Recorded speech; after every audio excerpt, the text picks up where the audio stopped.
Hello and welcome to the Ink Archive. My name is Briar and I'm joined with my friend Tyler here today, and we are going to be watching some Set 6, some gameplay here from our local league, and it's going to be a lot of fun here. We've got some cool new cards coming in with Set 6, and we have some two great players here facing off with these new cards. Tell us kind of what we're going to be looking into here, Tyler. Yeah, so we've got two interesting decks here. We've got Emerald Amethyst from the player with the Beast Mat here. And then we also have Amber Steel. Not your typical Steel Song list. It's more of a like aggro deck, which is kind of cool. It has a couple songs in it to help protect its threats, but some notable deck cards from these decks. I think Emerald Amethyst is on the new one cost Diablo that when banished draws a card. The new Go-Go Tamago, who gains lore for damaged opposing characters, and the Genie, which everybody knows about, that 4 cost for 2 lore that has evasive and draws a card when it enters, and the White Rose, I think is the other big one. Just comes in and gains a lore. Um, and then on the other side for Amber Steel, we've got the new Lilo. She's really, really cool. I like her a lot. There's not a lot of counterplay to her right now, so she just is kind of free, which is nice, coming out of the discard every turn. And the other two big ones are the new Pluto Bodyguard, that is a 5/5 as long as it doesn't have damage, and the new Simba that readies everything at the end of the turn when it's exerted. So some pretty new, like a lot of new cards we're gonna see here, and I think it'll be pretty interesting to see how these two decks match up. Yeah, no, definitely. These have some like a lot of interesting cards that help consistency with the game, as well as just helping out later game as well, like that Genie coming in with the evasive and questing for 2, and plus being able to draw a card for the deck just to help that consistency. Really strong card. I mean, very strong. Definitely been a menace in a lot of metas here recently. And then looking at like the Lilo from the Amber Steel player, that Lilo is pretty big coming in that late game. You don't really care about it too much in the early game. I mean, it does give you 2 lore if you get to play it, but you really don't want to play it. You want it to be in the discard. So you do have like other cards in there that help you put it in the discard early on so you can play it because it just keeps coming back. So you have like the 1 cost Simba Future King that lets you, when you play it, you get to draw a card and then discard a card. So you can discard that Lilo, which is really nice in that early on, especially on like that turn 1. Then you can drop it on turn 3, or even like turn 4 if you really wanted to bring it out that early. If not, you bring it out later game and you can keep dropping more into that discard. Yeah. So we're kicking off the game here. Daisy is an interesting card against Emerald Amethyst. It's good and bad. Emerald Amethyst has stuff like Kit. We see a Go-Go in the Emerald Amethyst player's hand. That's also kind of a threat. Like he can not a couple turns. He can like just leave this Daisy around, draw a couple cards off of it, attack into it, and then get the Go-Go trigger, which is really kind of spicy. It's like, do you really want to play Daisy against this guy? Not really, but also your Emerald Amethyst, you're kind of forced to.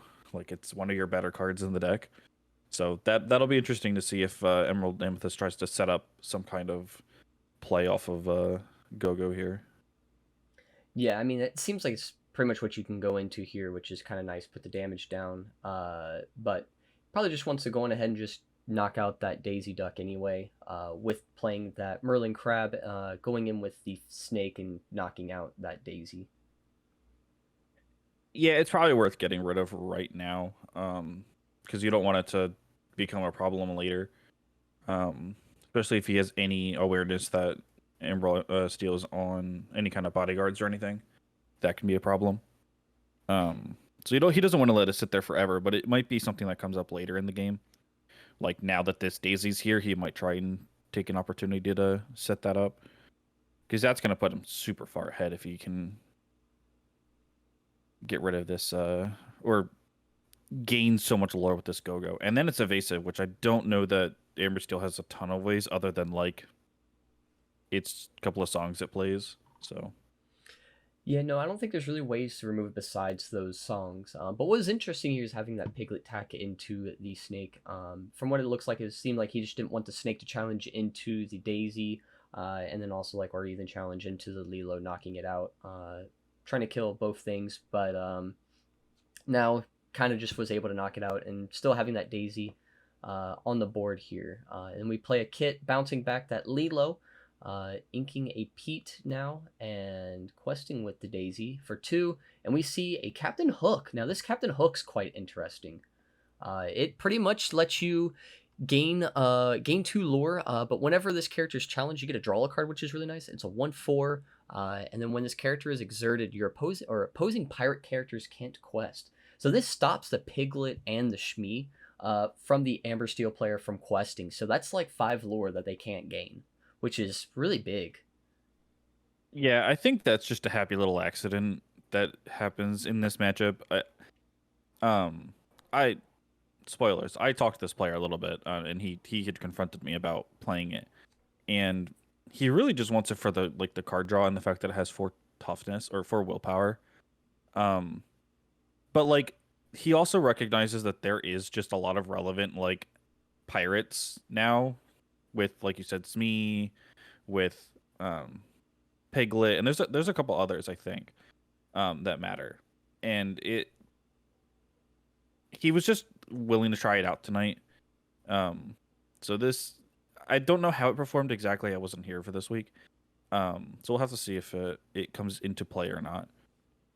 Yeah, I know he was saying it was interesting. Yeah, it was definitely like a little happy accident going on. Being able not to let my or let the Shmee and the Piglet kind of quest out here. So which was kind of interesting.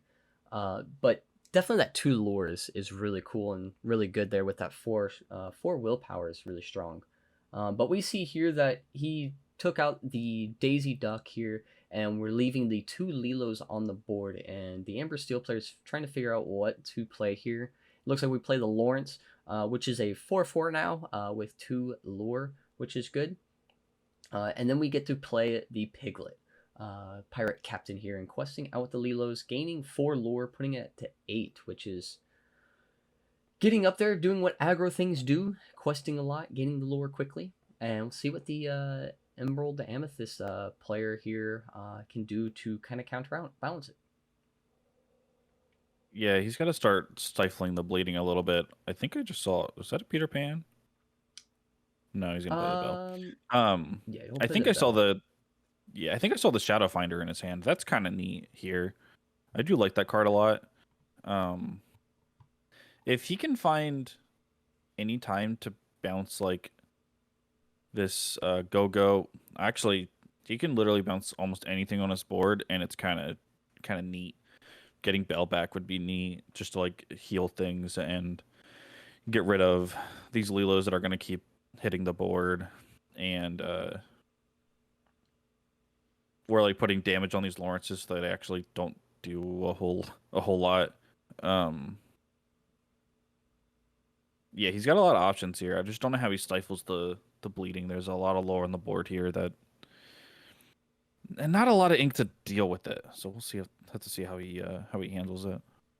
Yeah, now we have 2 Lawrences on the Ember Steel player's field, plus the Lilo. Even though he had 2 in the discard, he only decided to play the 1, and then being able to draw a card, and it was the Lawrence, and played the Lawrence here. And now we're having the Emerald Amethyst player trying to figure out what we're going to do here, and decide what he's going to swing into and try to take care of. He knows that if he knocks out this Lilo, it's going to come back most likely, so there's a chance of that. So trying to figure out how can we get rid of these Lawrences now, which is a little bigger and harder to take care of. I mean, he could have those bells swing into it, but then he loses those bells. That's not what he kind of wants to do. Yeah, I mean, you might be forced to take the trade here, though. He can, if he had the option to bounce it and play a fox, that would be the play, I think, and just have this crab always attack the Lilos and just let them never actually or ready up. And you just keep them down, and then you can just kind of keep bouncing Bell and healing whatever and putting them damage back on. So you never actually let these Lilos get online and keep going wider and wider. Um, it doesn't seem like he has a fox or anything. He looks. I think he has a Curse Merfolk and a rabbit. Okay, he has the Shadow Finder. Pretty good. I'm glad this card is seeing some play again. I do really like this card. He's just a little niche sometimes. Yeah, no, he's Shadowfinder is actually a really neat concept of a card. Just being able to have rush and evasive, which is really good, and having a 2/3 body is really nice. And then giving all your characters evasive gain rush as well, which is kind of nice. So some of those evasive characters can now come in like the genie, come in and kind of swing in as soon as they enter the field here. So which is kind of nice. But it looks like here we were able to clear out the Lawrence and the Lilo, plus dropping down more bodies and taking out his character. Yeah, this is where it's gonna start getting tough for like Ember Steel. Like yeah, he can keep playing these Lilos out, but his opponent has an entire board to deal with it every turn, and so it's not. These Lilos get locked down a little bit too hard sometimes. Yeah, no, they do get a little locked down here. But we can see we dropped the Simba Future King, drawing a card, discarding card. Drew the big shifts into the new Simba. We may be able to see that one here. And we discarded the Cinderella, the Singer, which is a really good card, but not good when you don't have songs in your hand and not able to remove anything. Yeah, I mean that's like turn one, and you just have like Storm and Cinderella in your hand, and after that, I think she becomes a little less relevant especially in this matchup. I just don't think you care. Um, you'd rather just get these aggressive pieces down. Oh yeah, no, definitely. That card's, you're literally like you said, it's just a turn one thing, getting those songs, so that you can kind of help control the board while you're building your board really wide, which is good. But now we're kind of deciding to see what we want to do with the Lawrence, if we're going to swing in or quest, and it looks like we might be challenging with the Lawrence here, going into that bell so it doesn't get bounced back and switch over damage or anything like that, and then just gets rid of something that quests for two. Yeah. 1, 2, 3, 4, 6, 7, 8, 9. Yeah. I was thinking if he had the opportunity to let it go for a turn and just not do anything and play off the back of the Pride Protector next turn, but he doesn't really have the time for it. This board has gotten too big with too many things that quest for two, unfortunately. Yeah, no, it's definitely a lot, and if he had a goat, he would have won that turn here. So it would have been a big first or a turn here going into this. But now we see the fox bouncing back the kit and pretty much kind of securing the game here for a minute. It looks like, and then we see drawing a blue, which is kind of nice to have a blue, but we shift into that Pride Land Simba, hopefully maybe to take out something, but it doesn't look like they are going to be able to do a whole lot, um, because there's just not much you can do, but we have the dock tacking into the Cursed Merfolk, and the Simba is going to challenge into the Bonsai, getting out that character, and that puts only 4 lure on the board on the opponent, and then Simba readying up that Lilo and the dock, which makes it so that they can't challenge into it. But I don't know if that really matters at this point, because if he has Goat, it's pretty much game. But I don't see a Go Goat in his hand. go or go would do it here. Oh yeah, I don't know what the other card is. I didn't see. I think I Yeah, I only can't. saw Elsa, and Can't. that's about it. Okay, Kit and Elsa, and then we have whatever he just Oh drew. right. The hook. Was that So from the hook? Okay. yeah, it's not gonna do much here. I honestly think he just plays down a couple characters and quests and tells his opponent to deal with it. I mean, yeah. I mean, you probably want to send the fox into this Simba just so you can knock it out and get it off the board. But having this Elsa now being able to tap the Lilo and challenge into a character is really nice. Challenging into that Simba, knocking it out, while being able to keep your characters is good. Then we play the kit, bouncing back a character, bounce back to Lilo, and then questing for 3, putting the 18, and pretty much, unless he has a board wipe, there's nothing you do, and even the board wipe does nothing. And that's what the Amber Steel players does. Scoop to goes to game 2. Yeah. Um, he was looking for a way to not exert with any of his characters that could quest because like he wants to try to end the game here. So I think that's what he was trying to decide. I don't know. He could have also just I, he could have just played Hook and like uh that probably also just wins the game. Oh yeah, Um no, like exactly. I don't think there was a way he lost the game there. Because Amber Steel isn't getting 10 lore in a turn with no cards in their hand. So there was a number of things he could have done that I don't think he was in any Oh yeah, jeopardy no. of losing the game. But it was a smart play nonetheless. Like I do encourage looking for the safest option when possible, and so just a good example of taking the safer line. Yeah, no, agree. That was definitely the better line, just in case if there was some sort of way to gain that extra lore to get up higher and win the game, or even just knocking out their character so they can't quest or do anything, is definitely the best option to do is play that safer way. But now we're going into game 2 with the Amber Steel player going first now. As we are doing the altering, we are figuring out what cards we are looking for. So what do you think like the Amber Steel player is going to be looking for here going first now? Oh boy. Uh, it's a little tough. Because a lot of their one drops get like directly countered by stuff like Kit, and like that's really bad. Um, he's probably gonna have to shift these strength back to the deck. I don't think they're gonna be super relevant here.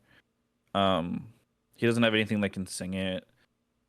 They're not very great right now. I mean, he could keep one for this blue that's in his hand if he wanted to do that. Oh, he just straight kept it. Okay. Um, I mean, he just like throws all these daisies down, I guess.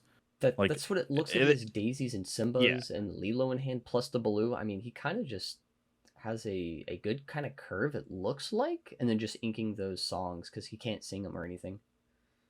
yeah. I mean, I don't hate it. Like, you just go super aggressive and play. You probably play like both Daisy and Simba this turn. Um, pitching the Pitch that what's it called? Lilo. The Lilo. There it is. I Yeah. couldn't think of the character's name. Yeah, pitching the Lilo for later. It'll be nice when he can get Baloo down and then also play the Daisy or not the Daisy, the Lilo. Wow, that character is escaping my mind today. Um, so at least he locks the Lilo behind the Baloo. That's always like where Lilo really shines. Um, this is pretty explosive from Amber Steel though, so I think it's gonna be really tough for Emerald Amethyst to really keep up unless he has super disruptive stuff.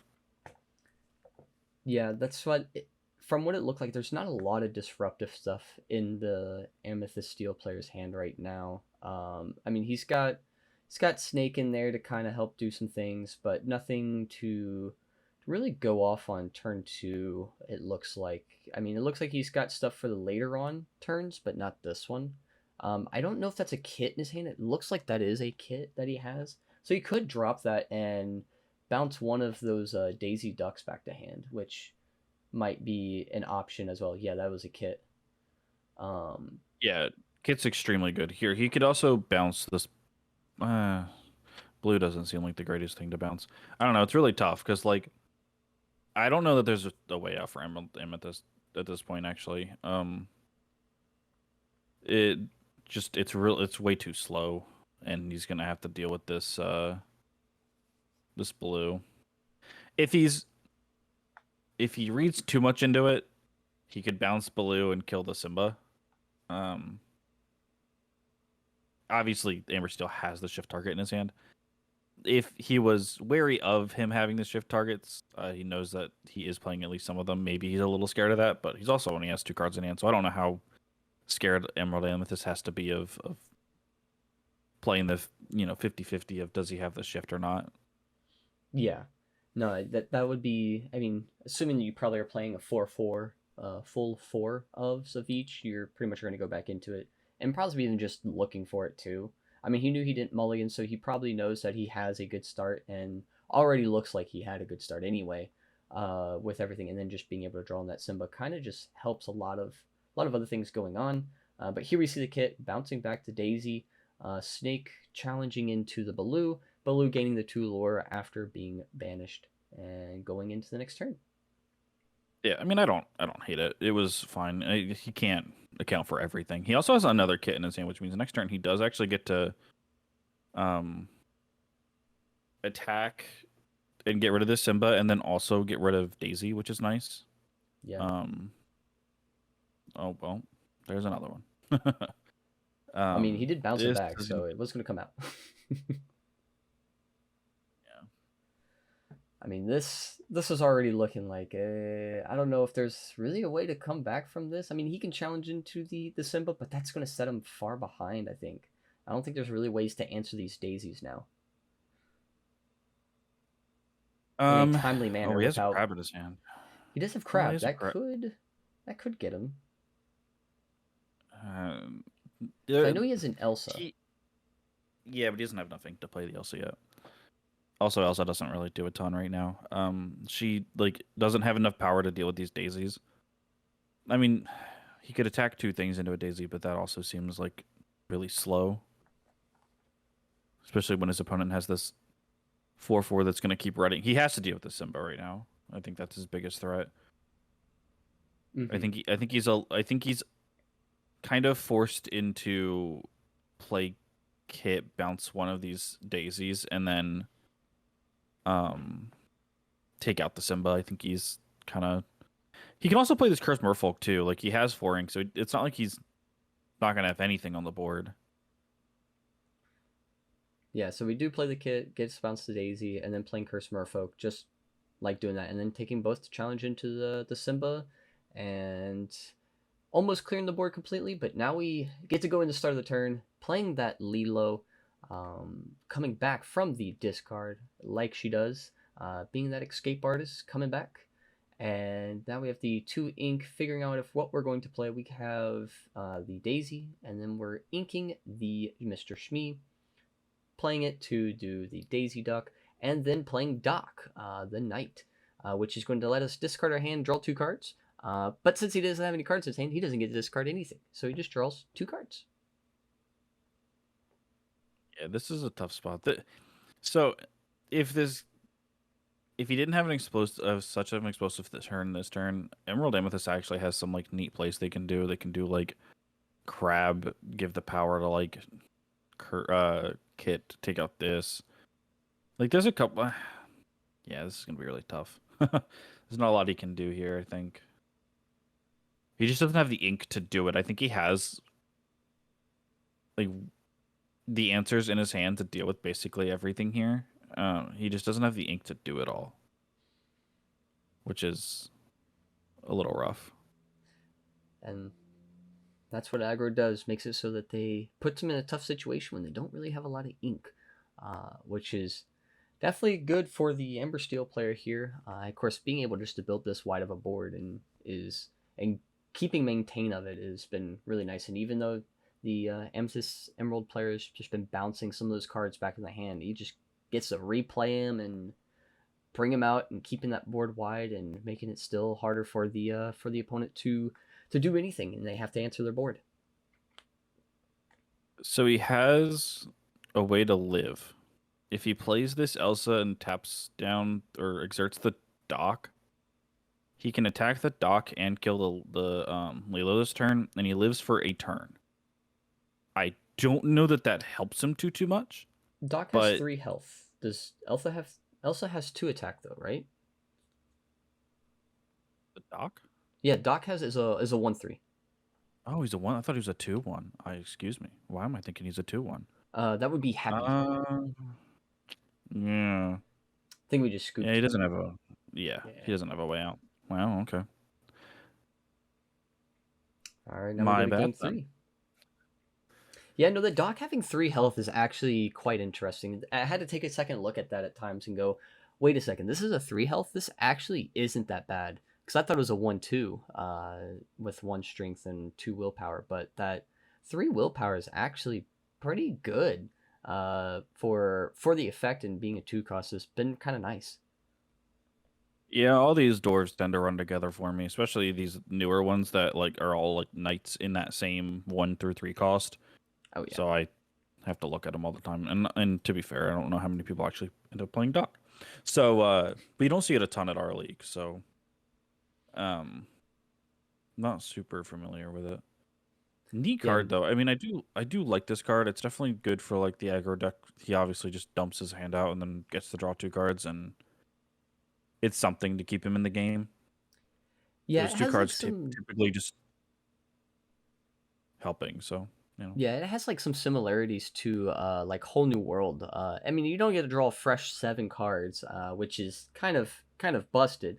Um, but just being able to like, hey, cool, discard cards, you can discard those Lilos, which is nice.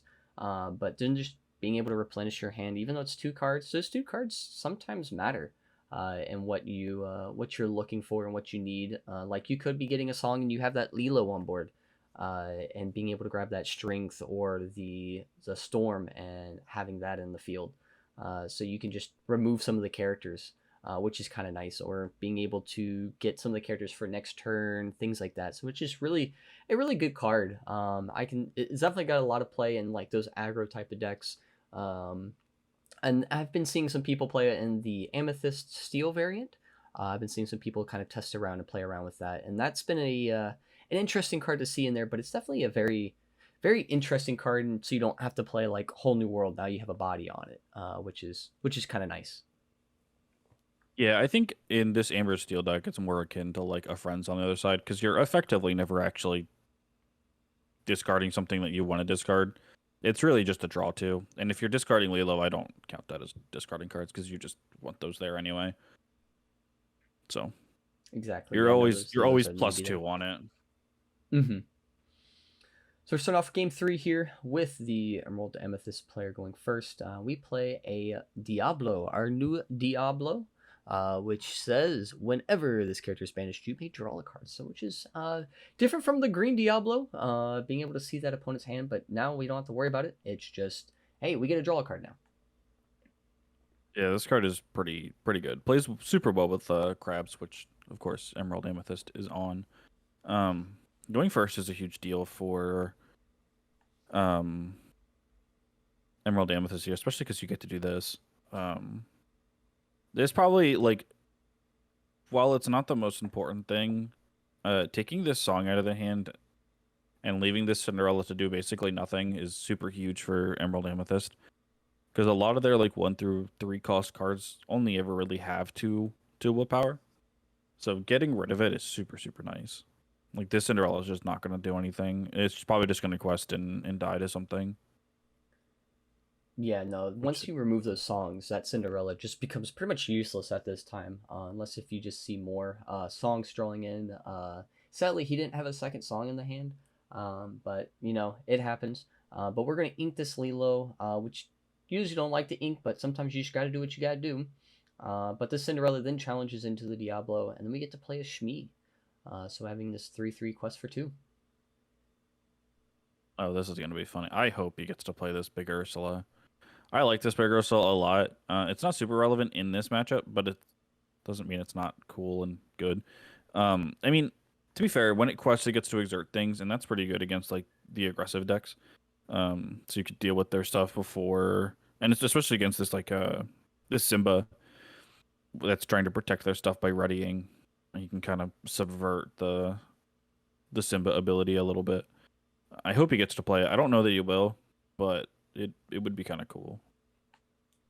Yeah, no, it'd be neat to see if that comes down the board.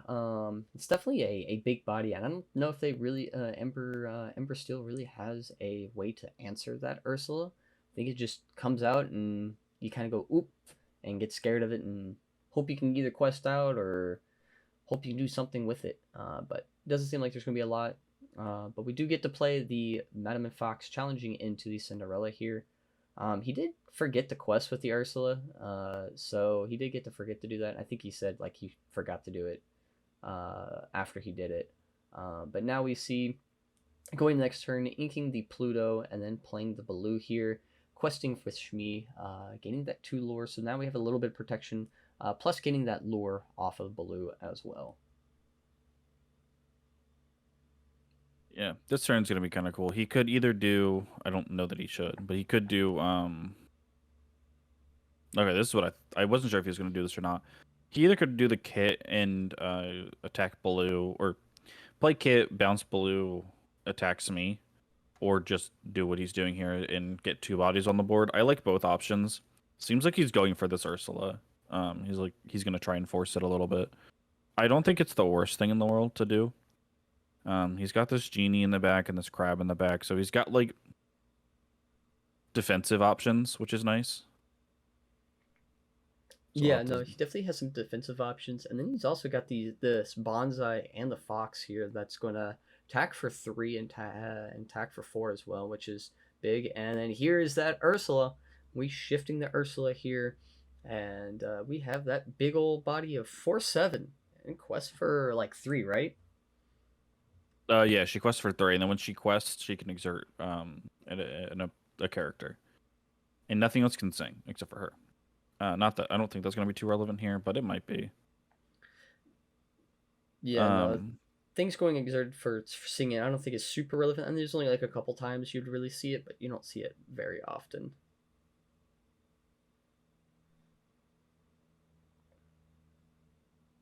But we see the fox knocking out the Baloo here, giving the Ember Steel player 2 lore, and then challenging into the Shmi, knocking that out with the bonsai, and having the Ursula quest for 3.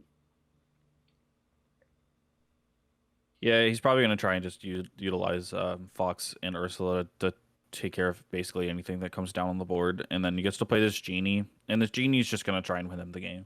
Well, this genie and this Ursula. Like, those are going to be the only things that really quest. This fox is going to just start attacking everything.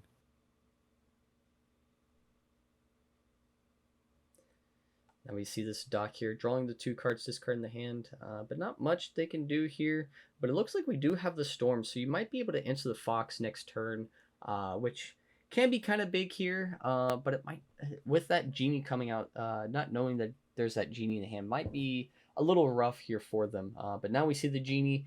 So it kind of gets to a tough point of what do I hit? But I think you still kind of need to hit the fox. But that genie can definitely take off the game. Being evasive and questing for 2 is huge here.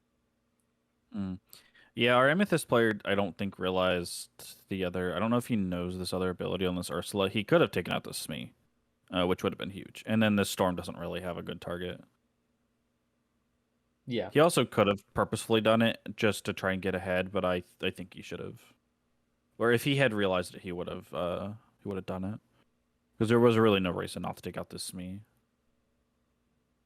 Oh yeah, no. So now we have the Shmi questing and having Doc quest as well. And since we do have this Piglet on board, that Shmi does not take any damage now. But we're going back into the Amethyst Emerald player, and we see that Ursula and this genie here. And then we also have a Chernobog followers on the field who can also challenge into some things with that 2 strength, which is good. And we're deciding what we're going to play here. It looks like we have another genie in hand, which can be devastating. That would hurt. You've already got an Ursula who's a 4/7, which is already hard to answer anyway, and then this genie who's got evasive, and then we just have another genie coming out. But we don't decide to go that route. We decide to play the crab, having the Chernobogs attack into that Shmi. Yeah, and then he should quest out. I think he should have taken out this Doc. He lets this. He's got a card in hand, and if it's a character, this Piglet is now online, and that's not very good. That can be quite scary. You really don't want these aggro decks to get anywhere like close to 20, because if they do, if anything sticks, they just win the game. He's also at 13 though, so he's at 5. So he doesn't have lethal next turn, so I definitely would have taken out this Doc at the very least. I mean, even if he has a character here, so I mean, we see the Rapunzel being dropped. I mean, he quests for the Emerald Amethyst player quest for 6, so it puts him at 19 this turn anyway. So I mean, it already puts him at a checkpoint type thing. Oh, And then we have the or he goat. just yeah, or he's just So better and has to go. yeah, you know. It's just it's a matter of taking the safer line. If he takes that line, this piglet literally does nothing. Like there's almost not even a reason to quest with it, and that keeps him at 11. Like that's a lot safer of a um life total or like a lore total than 20 or Yeah, 15 or whatever he was at. Like you do want to keep them relatively low, and like there's no threat to not just take it out. Like you're gonna put 1 damage on your Ursula. It's not a huge deal, and then you still get to quest with your genie, and I think you present lethal if you do that. Like you still like you can't kill your opponent that turn anyway. So taking out Doc and then questing with genie, that actually puts you at lethal. Whereas just doing that, it's not a big deal. It's just it's the safer of the two plays, and I like I said earlier, I do prefer taking the safer lines if they present themselves. yeah, no, definitely. I mean, there were some definitely some interesting plays that you could do and kind of help prevent some damage and some lure gain on the opponent's side.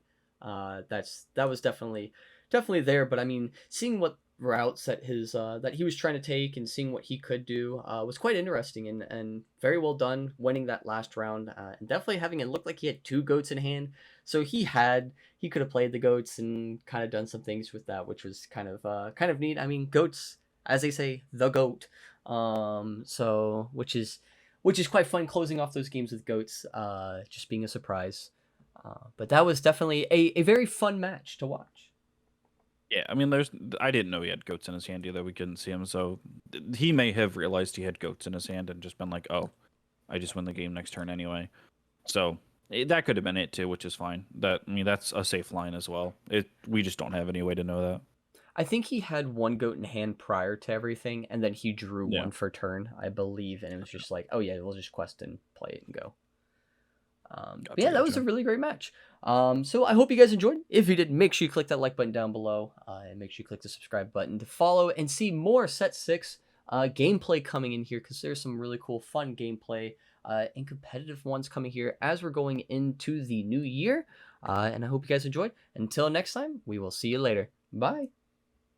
Yeah.